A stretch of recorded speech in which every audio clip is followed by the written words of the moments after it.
सर्वमंगल मांगल्ये शिवे सर्वार्थ साधिके शरण्ये त्र्यंबके गौरी नारायणी नमस्तुते। जय माता दी दोस्तों, माँ भगवती दुर्गा की कृपा आप पर और आपके पूरे परिवार पर सदैव बनी रहे। आज हम सब दुर्गा सप्तशती के 5वें, 6ठें, 7वें और 8वें अध्याय का श्रवण करेंगे। अध्याय सुनने से पहले देवी कवच, अर्गला स्तोत्र और कीलक स्तोत्र, इन तीनों को सुनने के बाद ही अध्याय का श्रवण किया जाता है, मतलब अध्याय का अध्ययन किया जाता है। देवी कवच, अर्गला और कीलक तीनों हम चैनल पर अपलोड किए हैं, आप उसे सुन लीजिए, उसके बाद अध्याय का श्रवण कीजिए। ओम दुम दुर्गाए नमः। ओम इस चरित्र के रुद्र ऋषि हैं, महासरस्वती देवता हैं, अनुष्टुप छंद है, भीमा शक्ति है, भ्रामरी बीज है, सूर्य तत्व है और सामवेद स्वरूप है। महासरस्वती की प्रसन्नता के लिए उत्तर चरित्र के पाठ में इसका विनियोग किया जाता है। जो अपने कर कमलों में घंटा, शूल, हल, शंख, मूसल, चक्र, धनुष और बाण धारण करती हैं। शरद ऋतु के शोभा संपन्न चंद्रमा के समान जिनकी मनोहर कांति है, जो तीनों लोकों की आधारभूता हैं और शुंभ आदि दैत्यों का नाश करने वाली हैं, तथा गौरी के शरीर से जिनका प्राकट्य हुआ, उन महासरस्वती देवी का मैं निरंतर भजन करता हूँ। ऋषि कहते हैं, पूर्व काल में शुंभ और निशुंभ नामक असुरों ने अपने बल के घमंड में आकर सचीपत इंद्र के हाथ से तीनों लोकों का राज्य और यज्ञ भाग छीन लिए। वे ही दोनों सूर्य, चंद्रमा, कुबेर, यम और वरुण के अधिकार का भी उपयोग करने लगे। वायु और अग्नि का कार्य भी वे ही करने लगे। उन दोनों ने सब देवताओं को अपमानित, राज्य भ्रष्ट, पराजित तथा अधिकारहीन करके स्वर्ग से निकाल दिया। उन दोनों महान असुरों से तिरस्कृत देवताओं ने अपराजिता देवी का स्मरण किया और सोचा, जगदम्बा ने हम लोगों को वर दिया था कि आपत्ति काल में स्मरण करने पर मैं तुम्हारी सब आपत्तियों का तत्काल नाश कर दूंगी। यह विचार कर देवता गिरिराज हिमालय पर्वत पर गए और वहां भगवती विष्णु माया की स्तुति करने लगे।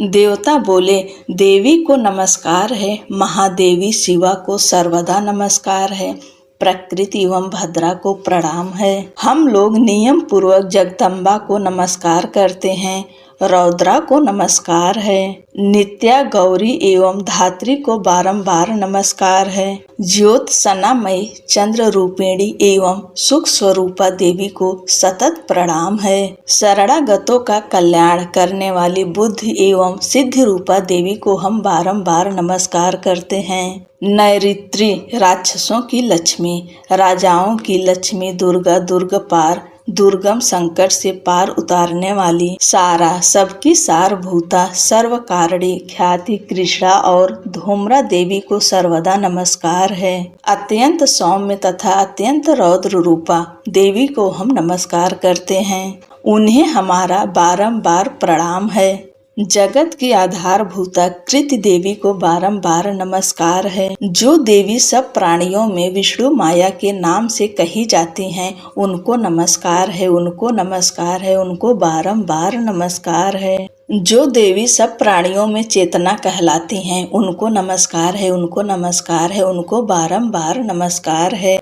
जो देवी सब प्राणियों में बुद्धि रूप से स्थित हैं, उनको नमस्कार, उनको नमस्कार, उनको बारंबार नमस्कार है। जो देवी सब प्राणियों में निद्रा रूप से स्थित हैं, उनको नमस्कार, उनको नमस्कार, उनको बारंबार नमस्कार है। जो देवी सब प्राणियों में क्षुधा रूप से स्थित हैं, उनको नमस्कार, उनको नमस्कार, उनको बारंबार नमस्कार है। जो देवी सब प्राणियों में छाया रूप से स्थित हैं, उनको नमस्कार, उनको नमस्कार, उनको बारंबार नमस्कार है। जो देवी सब प्राणियों में शक्ति रूप से स्थित हैं, उनको नमस्कार, उनको नमस्कार, उनको बारंबार नमस्कार है। जो देवी सब प्राणियों में तृष्णा रूप से स्थित हैं, उनको नमस्कार, उनको नमस्कार, उनको बारंबार नमस्कार है। जो देवी सब प्राणियों में शांति क्षमा रूप से स्थित हैं, उनको नमस्कार, उनको नमस्कार, उनको बारंबार नमस्कार है। जो देवी सब प्राणियों में जाति रूप से स्थित हैं, उनको नमस्कार, उनको नमस्कार, उनको बारंबार नमस्कार। जो देवी सब प्राणियों में लज्जा रूप से स्थित हैं, उनको नमस्कार, उनको नमस्कार, उनको बारंबार नमस्कार है। जो देवी सब प्राणियों में शांति रूप से स्थित है, उनको नमस्कार, उनको नमस्कार, उनको बारंबार नमस्कार है। जो देवी सब प्राणियों में श्रद्धा रूप से स्थित हैं, उनको नमस्कार, उनको नमस्कार, उनको बारंबार नमस्कार है। जो देवी सब प्राणियों में कांति रूप से स्थित हैं, उनको नमस्कार, उनको नमस्कार, उनको बारंबार नमस्कार है। जो देवी सब प्राणियों में लक्ष्मी रूप से स्थित हैं, उनको नमस्कार, उनको नमस्कार, उनको बारंबार नमस्कार है। जो देवी सब प्राणियों में वृत्ति रूप से स्थित हैं, उनको नमस्कार, उनको नमस्कार, उनको बारंबार नमस्कार है। जो देवी सब प्राणियों में स्मृति रूप से स्थित हैं, उनको नमस्कार, उनको नमस्कार, उनको बारंबार नमस्कार है। जो देवी सब प्राणियों में दया रूप से स्थित हैं, उनको नमस्कार, उनको नमस्कार, उनको बारंबार नमस्कार है। जो देवी सब प्राणियों में तुष्ट रूप से स्थित हैं, उनको नमस्कार, उनको नमस्कार, उनको बारंबार नमस्कार है। जो देवी सब प्राणियों में माता रूप से स्थित हैं, उनको नमस्कार, उनको नमस्कार, उनको बारंबार नमस्कार है। जो देवी सब प्राणियों में भ्रांति रूप से स्थित हैं, उनको नमस्कार, उनको नमस्कार, उनको बारंबार नमस्कार है। जो जीवों के इंद्रिय वर्ग की अधिष्ठात्री देवी एवं सब प्राणियों में सदा व्याप्त रहने वाली हैं, उन व्याप्ति देवी को बारंबार नमस्कार है। जो देवी चैतन्य रूप से इस संपूर्ण जगत को व्याप्त करके स्थित हैं, उनको नमस्कार, उनको नमस्कार, उनको बारंबार नमस्कार है।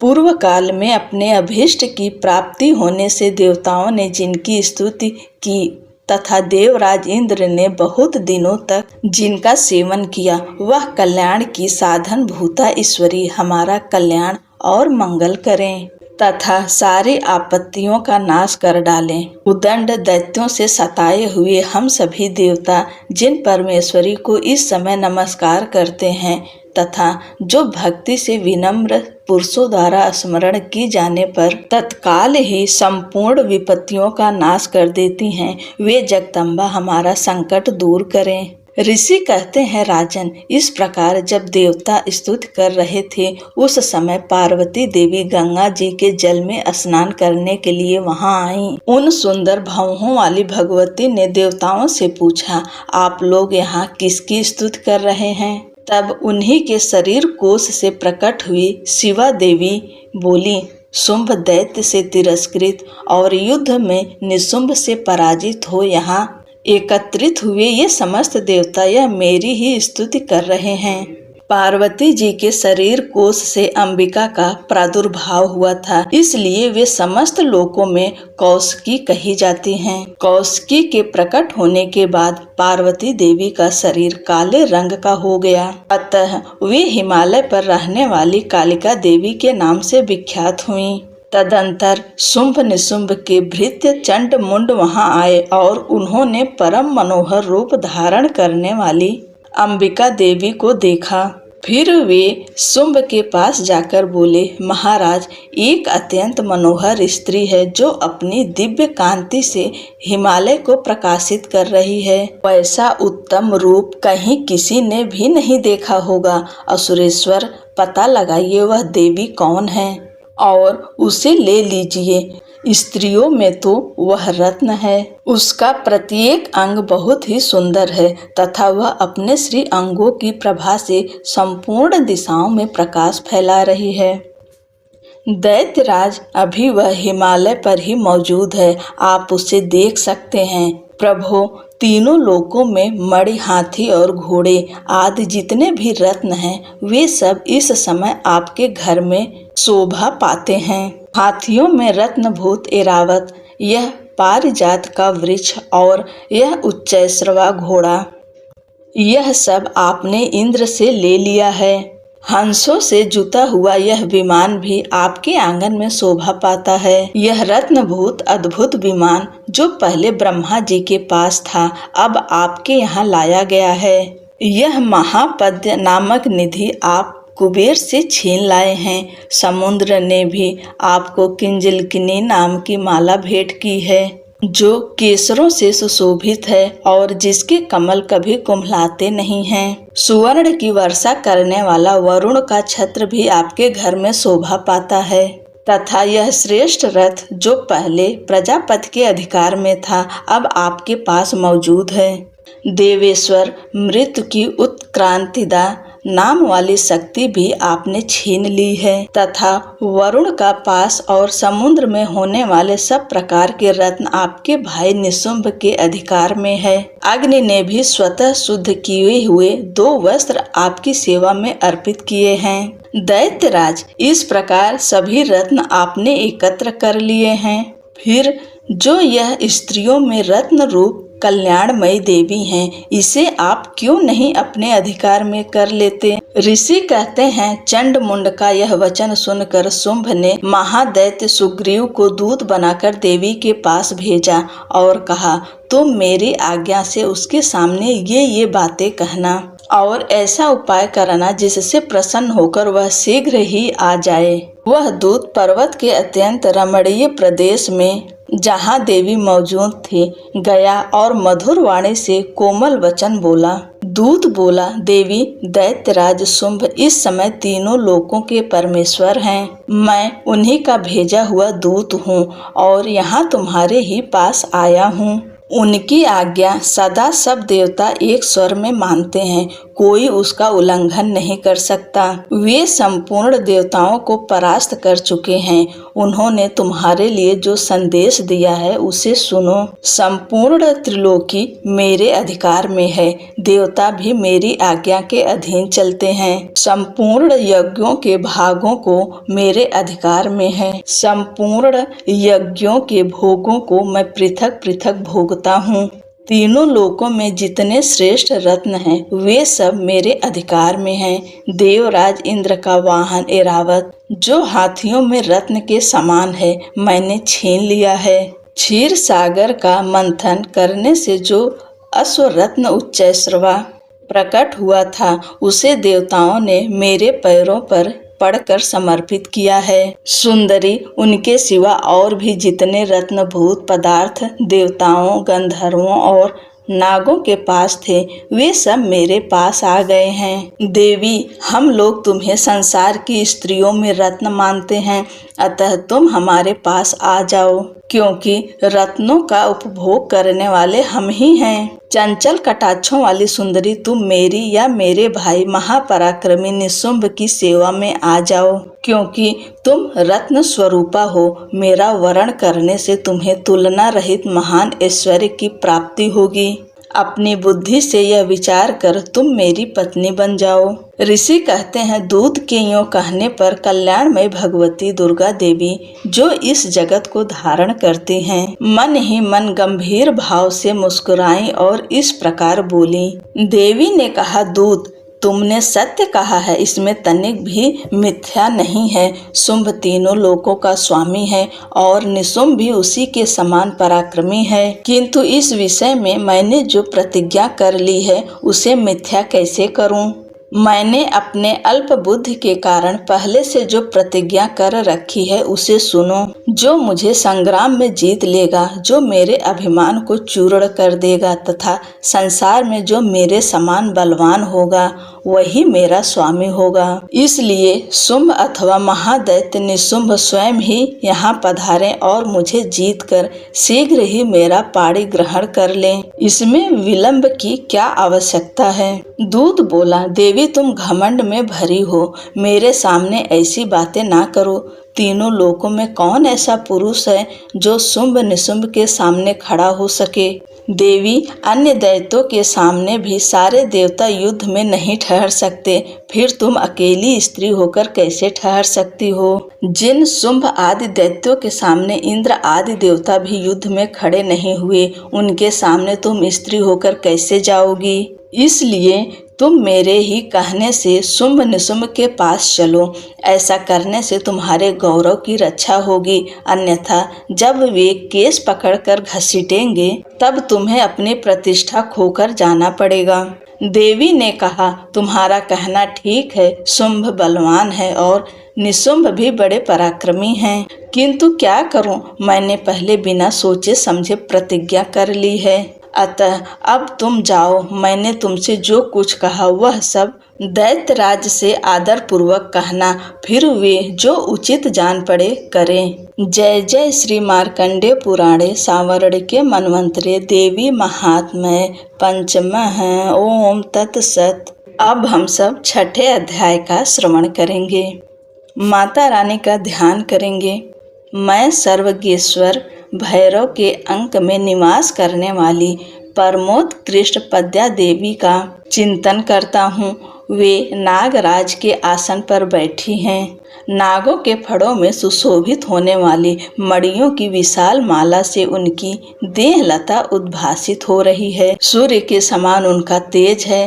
3 नेत्र उनकी शोभा बढ़ा रहे हैं। वे हाथों में माला, कुंभ, कपाल और कमल लिए हुए हैं तथा उनके मस्तक में अर्धचंद्र का मुकुट सुशोभित है। ऋषि कहते हैं, देवी का यह कथन सुनकर दूत को बड़ा अमर्ष हुआ और उसने दैत्यराज के पास जाकर सब समाचार विस्तार पूर्वक कह सुनाया। दूत के उस वचन को सुनकर दैत्यराज कुपित हो उठा और दैत्य सेनापति धूम्रलोचन से बोला, धूम्रलोचन, तुम शीघ्र अपनी सेना साथ लेकर जाओ और उस दुष्टा के केस पकड़कर घसीटते हुए उसे बलपूर्वक यहाँ ले आओ। उसकी रक्षा करने के लिए यदि कोई दूसरा खड़ा हो तो वह देवता, यक्ष अथवा गंधर्व ही क्यों न हो, उसे अवश्य मार डालना। ऋषि कहते हैं, शुंभ के इस प्रकार आज्ञा देने पर वह धूम्रलोचन दैत्य 60,000 असुरों की सेना को साथ लेकर वहां से तुरंत चल दिया। वहां पहुंचकर उसने हिमालय पर रहने वाली देवी को देखा और ललकार कर कहा, अरे तू शुंभ निशुंभ के पास चल। यदि इस समय प्रसन्नता पूर्वक मेरे स्वामी के समीप नहीं चलेगी तो मैं बलपूर्वक झोटा पकड़कर घसीटते हुए तुझे ले चलूंगा। देवी बोली, तुम्हें दैत्यों के राजा ने भेजा है। तुम स्वयं भी बलवान हो और तुम्हारे साथ विशाल सेना भी है। ऐसी दशा में यदि मुझे बलपूर्वक ले चलोगे तो मैं तुम्हारा क्या कर सकती हूँ। ऋषि कहते हैं, देवी के यूं कहने पर असुर धूम्रलोचन उनकी ओर दौड़ा। तब अंबिका ने होम शब्द के उच्चारण मात्र से उसे भस्म कर दिया। फिर तो क्रोध में भरी हुई दैत्यों की विशाल सेना और अंबिका ने एक दूसरे पर तीखे साय को शक्तियों तथा फरसों की वर्षा आरंभ की। इतने में ही देवी का वाहन सिंह क्रोध में भरकर भयंकर गर्जना करके गर्दन के बालों को हिलाता हुआ असुरों की सेना में कूद पड़ा। उसने कुछ दैत्यों को पंजों की मार से, कितनों को अपने जबड़ों से और कितने ही महादैत्यों को पटक कर ओठ की दाढ़ों से घायल करके मार डाला। उस सिंह ने अपने नखों से कितनों के पेट फाड़ डाले और थप्पड़ मारकर कितनों के सिर धड़ से अलग कर दिए। कितनों की भुजाएं और मस्तक काट डाले तथा अपनी गर्दन के बाल हिलाते हुए उसने दूसरे दैत्यों के पेट फाड़कर उनका रक्त चूस लिया। अत्यंत क्रोध में भरे हुए देवी के वाहन उस महाबली सिंह ने क्षण भर में ही असुरों की सारी सेना का संहार कर डाला। शुंभ ने जब सुना कि देवी ने धूम्रलोचन असुर को मार डाला तथा उसके सिंह ने सारी सेना का सफाया कर डाला, तब उस दैत्यराज को बड़ा क्रोध हुआ। उसका ओठ कांपने लगा। उसने चंड और मुंड नामक 2 महादैत्यों को आज्ञा दी, हे चंड और हे मुंड, तुम लोग बहुत बड़ी सेना लेकर वहां जाओ। उस देवी के झोटे पकड़कर अथवा उसे बांधकर शीघ्र यहाँ ले आओ। यदि इस प्रकार उसको लाने में संदेह हो तो युद्ध में सब प्रकार के अस्त्र शस्त्रों तथा समस्त आसुरी सेना का प्रयोग करके उसकी हत्या कर डालना। उस दुष्टा की हत्या होने तथा सिंह के भी मारे जाने पर उस अंबिका को बांधकर साथ ले शीघ्र ही लौट आना। जय जय श्री मार्कंडेय पुराणे सांवरड़िके मन्वंतरे देवी महात्म्य षष्ठ है। ओम तत्सत। जय जय श्री मार्कंडे पुराणे सांवरणिके मन्वंतरे देवी महात्म्य षष्ठः ओम तत्सत। अब हम सब 7वें अध्याय का श्रवण करेंगे। माता रानी का ध्यान करेंगे। मैं मातंगी देवी का ध्यान करता हूँ। वे रत्नमय सिंहासन पर बैठकर पढ़ते हुए तोते का मधुर शब्द सुन रही हैं। उनके शरीर का वर्ण श्याम है। वे अपना एक पैर कमल पर रखे हुए हैं और मस्तक पर अर्धचंद्र धारण करती हैं तथा कल्हार पुष्पों की माला धारण किए वीणा बजाती हैं। उनके अंग में कसी हुई चोली शोभा पा रही है। वे लाल रंग की साड़ी पहने हाथ में शंखमय पात्र लिए हुए हैं। उनके वदन पर मधु का हल्का हल्का प्रभाव जान पड़ता है और ललाट में बेंदी शोभा दे रही है। ऋषि कहते हैं, तदंतर शुंभ की आज्ञा पाकर वे चंड मुंड आदि दैत्य चतुरंगड़ी सेना के साथ अस्त्र शस्त्रों से सुसज्जित हो वहां चल दिए। फिर गिरिराज हिमालय के सुवर्ण में ऊंचे शिखर पर पहुंचकर उन्होंने सिंह पर बैठी देवी को देखा। वे मंद मंद मुस्कुरा रही थीं। उन्हें देखकर दैत्य लोग तत्परता से पकड़ने का उद्योग करने लगे। किसी ने धनुष तान लिया, किसी ने तलवार संभाली और कुछ लोग देवी के पास आकर खड़े हो गए। तब अंबिका ने उन शत्रुओं के प्रति बड़ा क्रोध किया। उस समय क्रोध के कारण उनका मुख काला पड़ गया, ललाट में भौहें टेढ़ी हो गईं और वहां से तुरंत विकराल मुखी काली प्रकट हुई जो तलवार और पास लिए हुए थीं। वे विचित्र खटवांग धारण किए और चीते के चर्म की साड़ी पहने नरमुंडों की माला से विभूषित थीं। उनके शरीर का मांस सूख गया था, केवल हड्डियों का ढांचा था जिससे वे अत्यंत भयंकर जान पड़ती थीं। उनका मुख बहुत विशाल था। जीभ लपलपाने के कारण वे और भी डरावनी प्रतीत होती थीं। उनकी आंखें भीतर को धसी हुई और कुछ लाल थी। वे अपनी भयंकर गर्जना से संपूर्ण दिशाओं को गुजार रही थीं। बड़े बड़े दैत्यों का वध करती हुई वे कालिका देवी बड़े वेग से दैत्यों की उस सेना पर टूट पड़ी और उन सबको भक्षण करने लगीं। वे पार्श्व रक्षकों, अंकुशधारी महावतों, योद्धाओं और घंटा सहित कितने ही हाथियों को एक ही हाथ में पकड़कर मुंह में डाल लेती थी। इसी प्रकार घोड़े, रथ और सारथी के साथ रथी सैनिकों को मुंह में डालकर वे उन्हें बड़े भयानक रूप से चबा डालती थीं। किसी के बाल पकड़ लेती, किसी का गला दबा देती, किसी को पैरों से कुचल डालती और किसी को छाती के धक्के से गिराकर मार डालती थी। वे असुरों के छोड़े हुए बड़े बड़े अस्त्र शस्त्र मुंह से पकड़ लेती और रोष में भरकर उनको दांतों से पीस डालती थी। काली ने बलवान एवं दुरात्मा दैत्यों की वह सारी सेना रौंद डाली, खा डाली और कितनों को मार भगाया। कोई तलवार के घाट उतारे गए, कोई खटवांग से पीटे गए और कितने ही असुर दांतों के अग्रभाग से कुचले जाकर मृत्यु को प्राप्त हुए।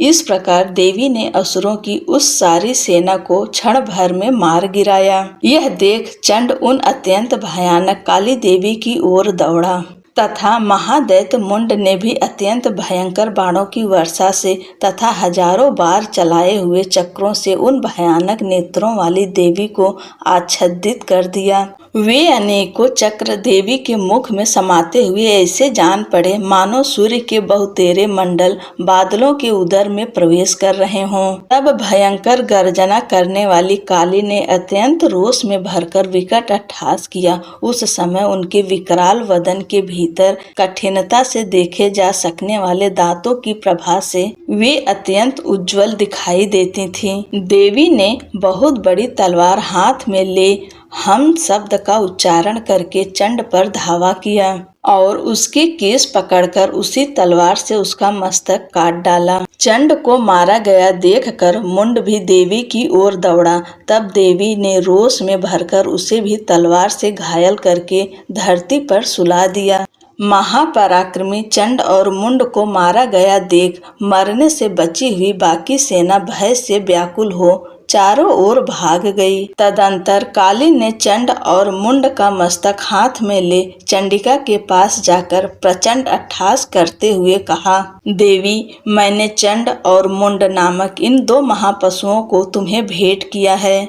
अब युद्ध में तुम शुंभ और निशुंभ का स्वयं ही वध करना। ऋषि कहते हैं, वहां लाए हुए उन चंड मुंड नामक महादैत्यों को देखकर कल्याणमय चंडी ने काली से मधुर वाणी में कहा, देवी, तुम चंड और मुंड को लेकर मेरे पास आई हो, इसलिए संसार में चामुंडा के नाम से तुम्हारी ख्याति होगी। जय जय श्री मार्कंडेय पुराणे सांवर्णिके मनवंतरे देवी महात्म्य सप्तमः। ओम तत्सत। अब हम सब 8वें अध्याय का श्रवण करेंगे। माता रानी का ध्यान करेंगे। मैं अणिमा आदि सिद्धिमयी किरणों से आवृत भवानी का ध्यान करता हूँ। उनके शरीर का रंग लाल है, नेत्रों में करुणा लहरा रही है तथा हाथों में पास, अंकुश, बाण और धनुष शोभा पाते हैं। ऋषि कहते हैं, चंड और मुंड नामक दैत्यों के मारे जाने तथा बहुत सी सेना का संहार हो जाने पर दैत्यों के राजा प्रतापी शुंभ के मन में बड़ा क्रोध हुआ और उसने दैत्यों की संपूर्ण सेना को युद्ध के लिए कूच करने की आज्ञा दी। वह बोला, आज उदा युद्ध नामक 86 दैत्य सेनापति अपनी सेनाओं के साथ युद्ध के लिए प्रस्थान करें। अम्बु नाम वाले दैत्यों के 84 सेना नायक अपनी वाहिनी से घिरे हुए यात्रा करें। 50 कोट वीर कुल के और 100 धौम्र कुल के असुर सेनापति मेरी आज्ञा से सेना सहित कूच करें। दौहर्द, मौर्य और काल के असुर भी युद्ध के लिए तैयार हो मेरी आज्ञा से तुरंत प्रस्थान करें। भयानक शासन करने वाला असुर राज शुंभ इस प्रकार आज्ञा दे सहस्रों बड़ी बड़ी सेनाओं के साथ युद्ध के लिए प्रस्थित हुआ। उसकी अत्यंत भयंकर सेना आती देख चंडिका ने अपने धनुष की टंकार से पृथ्वी और आकाश के बीच का भाग गुजा दिया। राजन, तदंतर देवी के सिंह ने भी बड़े जोर जोर से दहाड़ना आरंभ किया। फिर अंबिका ने घंटे के शब्द से उस ध्वनि को और भी बढ़ा दिया। धनुष की टंकार, सिंह की दहाड़ और घंटे की ध्वनि से संपूर्ण दिशाएं गूंज उठी। उस भयंकर शब्द से काली ने अपने विकराल मुख को और बढ़ा लिया तथा इस प्रकार वे विजयिनी हुई। उस तुमुल नाद को सुनकर दैत्यों की सेनाओं ने चारों ओर से आकर चंडिका देवी, सिंह तथा काली देवी को क्रोधपूर्वक घेर लिया। राजन, इसी बीच में असुरों के विनाश तथा देवताओं के अभ्युदय के लिए ब्रह्मा, शिव, कार्तिकेय, विष्णु तथा इंद्र आदि देवों की शक्तियां जो अत्यंत पराक्रम और बल से संपन्न थीं, उनके शरीर से निकलकर उन्हीं के रूप में चंडिका देवी के पास आ गई। जिस देवता का जैसा रूप, जैसी वेशभूषा और जैसा वाहन है, ठीक वैसे ही साधनों से संपन्न हो उसकी शक्ति असुरों से युद्ध करने के लिए आई। सबसे पहले हंस युक्त विमान पर बैठी हुई अक्षसूत्र और कमंडल से सुशोभित ब्रह्मा जी की शक्ति उपस्थित हुई, जिसे ब्राह्मणी कहते हैं। महादेव जी की शक्ति वृषभ पर आरूढ़ हो हाथों में श्रेष्ठ त्रिशूल धारण किए, महानाग का कंकड़ पहने, मस्तक में चंद्र रेखा से विभूषित हो वहां आ पहुंची। कार्तिकेय जी की शक्ति रूपा जगदम्बिका उन्हीं का रूप धारण किए श्रेष्ठ मयूर पर आरूढ़ हो हाथ में शक्ति लिए दैत्यों से युद्ध करने के लिए आई। इसी प्रकार भगवान विष्णु की शक्ति गरुड़ पर विराजमान हो शंख, चक्र, गदा, सारंग, धनुष तथा खड्ग हाथ में लिए वहां आई। अनुपम यज्ञ वाराह का रूप धारण करने वाले श्री हरि की जो शक्ति है, वह भी वाराह शरीर धारण करके वहां उपस्थित हुई। नारसिंही शक्ति भी नरसिंह के समान शरीर धारण करके वहां आई। उसकी गर्दन के बालों के झटके से आकाश के तारे बिखरे पड़ते थे। इसी प्रकार इंद्र की शक्ति वज्र हाथ में लिए गजराज एरावत पर बैठकर आई। उसके भी सहस्त्र नेत्र थे। इंद्र का जैसा रूप है वैसा ही उसका भी था। तदंतर उन देव शक्तियों से घिरे हुए महादेव जी ने चंडिका से कहा, मेरी प्रसन्नता के लिए तुम शीघ्र ही इन असुरों का संहार करो। तब देवी के शरीर से अत्यंत भयानक और परम उग्र चंडिका शक्ति प्रकट हुई, जो सैकड़ों गीदड़ियों की भांति आवाज करने वाली थी। उस अपराजिता देवी ने धूमिल जटा वाले महादेव जी से कहा, भगवान, आप शुंभ निशुंभ के पास दूत बनकर जाइए और उन अत्यंत गर्वीले दानव शुंभ एवं निशुंभ दोनों से कहिए, साथ ही उनके अतिरिक्त भी जो दानव युद्ध के लिए वहां उपस्थित हों, उनको भी यह संदेश दीजिए। दैत्यों, यदि तुम जीवित रहना चाहते हो तो पाताल को लौट जाओ, इंद्र को त्रिलोकी का राज्य मिल जाए और देवता यज्ञ भाग का उपभोग करें। यदि बल के घमंड में आकर तुम युद्ध की अभिलाषा रखते हो तो आओ, मेरी सीमाएं योगिनियां तुम्हारे कच्चे मांस से तृप्त हो।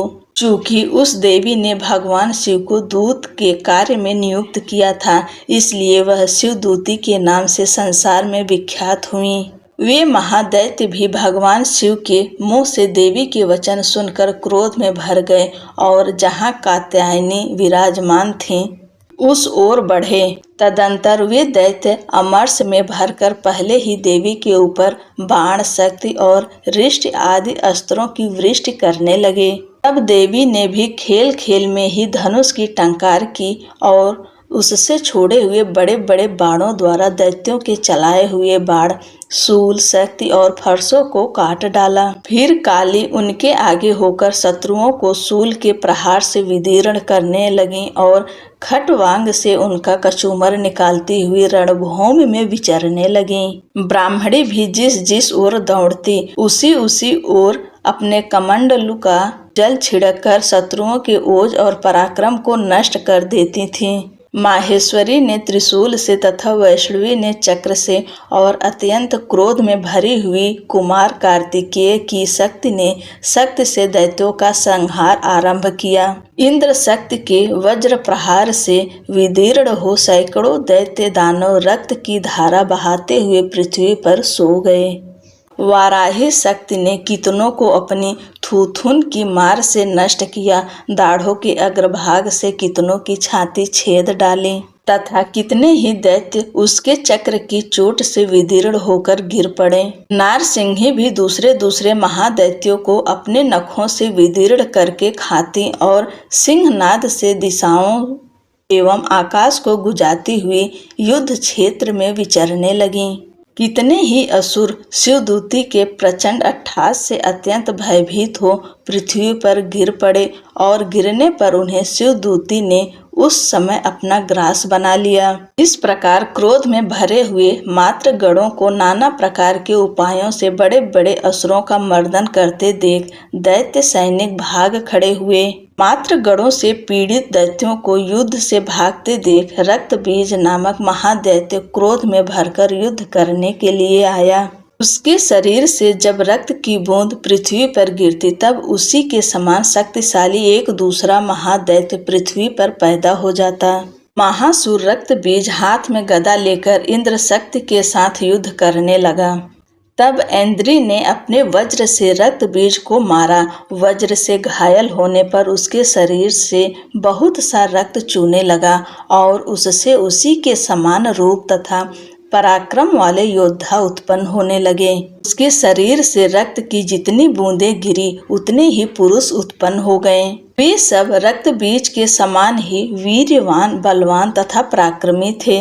वे रक्त से उत्पन्न होने वाले पुरुष भी अत्यंत भयंकर अस्त्र शस्त्रों का प्रहार करते हुए वहां मात्र गणों के साथ घोर युद्ध करने लगे। पुनः वज्र के प्रहार से जब उसका मस्तक घायल हुआ, तब रक्त बहने लगा और उससे हजारों पुरुष उत्पन्न हो गए। वैष्णवी ने युद्ध में रक्त बीज पर चक्र का प्रहार किया तथा ऐन्द्री ने उसे दैत्य सेनापति को गदा से चोट पहुंचाई। वैष्णवी के चक्र से घायल होने पर उसके शरीर से जो रक्त बहा और उससे जो उसी के बराबर आकार वाले सहस्त्रों महादैत्य प्रकट हुए, इनके द्वारा संपूर्ण जगत व्याप्त हो गया। कौमारी ने शक्ति से, वाराही ने खड्ग से और माहेश्वरी ने त्रिशूल से महादैत्य रक्त बीज को घायल किया। क्रोध में भरे हुए उस महादैत्य रक्त बीज ने भी गदा से सभी मातृ शक्तियों पर पृथक पृथक प्रहार किया।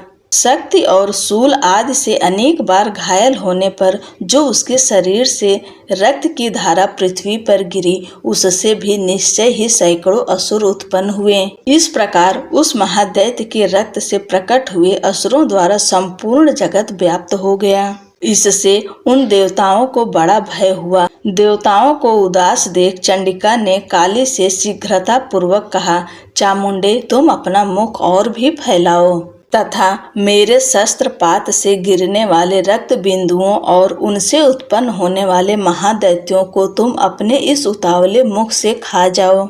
इस प्रकार रक्त से उत्पन्न होने वाले महादैत्यों का भक्षण करती हुई तुम रण में विचरती रहो। ऐसा करने से उस दैत्य का सारा रक्त क्षीण हो जाने पर वह स्वयं भी नष्ट हो जाएगा। उन भयंकर दैत्यों को जब तुम खा जाओगी तब दूसरे नए दैत्य उत्पन्न नहीं हो सकेंगे। काली से यूं कहकर चंडिका देवी ने शूल से रक्त बीज को मारा और काली ने अपने मुख में उसका रक्त ले लिया। तब उसने वहां चंडिका पर गदा से प्रहार किया, किंतु उस गदापात ने देवी को तनिक भी वेदना नहीं पहुंचाई। रक्त बीज के घायल शरीर से बहुत सा रक्त गिरा, किंतु ज्यों ही वह गिरा त्यों ही चामुंडा ने उसे अपने मुख में ले लिया। रक्त गिरने से काली के मुख में जो महादैत्य उत्पन्न हुए उन्हें भी वह चट कर गई और उसने रक्त बीज का रक्त भी पी लिया। तदंतर देवी ने रक्त बीज को, जिसका रक्त चामुंडा ने पी लिया था, वज्र, बाण, खड्ग तथा रिष्ट आदि से मार डाला।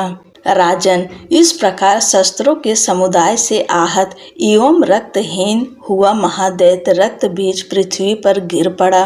नरेश्वर, इससे देवताओं को अनुपम हर्ष की प्राप्ति हुई और मात्रगण उन असुरों के रक्तपान के मद से उद्धत सा होकर नृत्य करने लगा। जय जय श्री मार्कंडेय पुराणे सांवर्णिके मन्वंतरे देवी महात्म्य अष्टमः। ओम तत्सत। बोलो अम्बे मात की जय। बोलो शेरों वाली माता की जय। आप सभी को नवरात्रि की ढेर सारी शुभकामनाएं। जय माता दी।